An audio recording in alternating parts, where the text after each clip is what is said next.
सरवा कहीं के करेजा में फेफड़ा की फोफी पिया गाजा बीरी सर्वे सब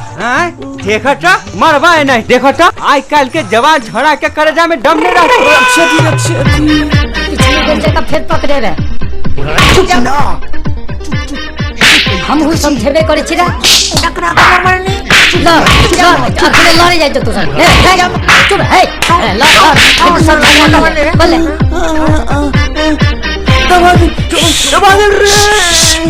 चुप पैसा पकड़िया ठीक से का ठीक से करिया ठीक से सुन कोई जगह बदला तो मुंह कान फुला हमको नहीं पड़ेगा नहीं तो मारेगा सबके देह पर दबेगा रो भाई रे ई सब पेशाब करे हो चोरी भाई मार चला सबके चोरी बस का पूछ गेलो कट्टा भागलो चला सब भाग गेलो कोनिया कहीं के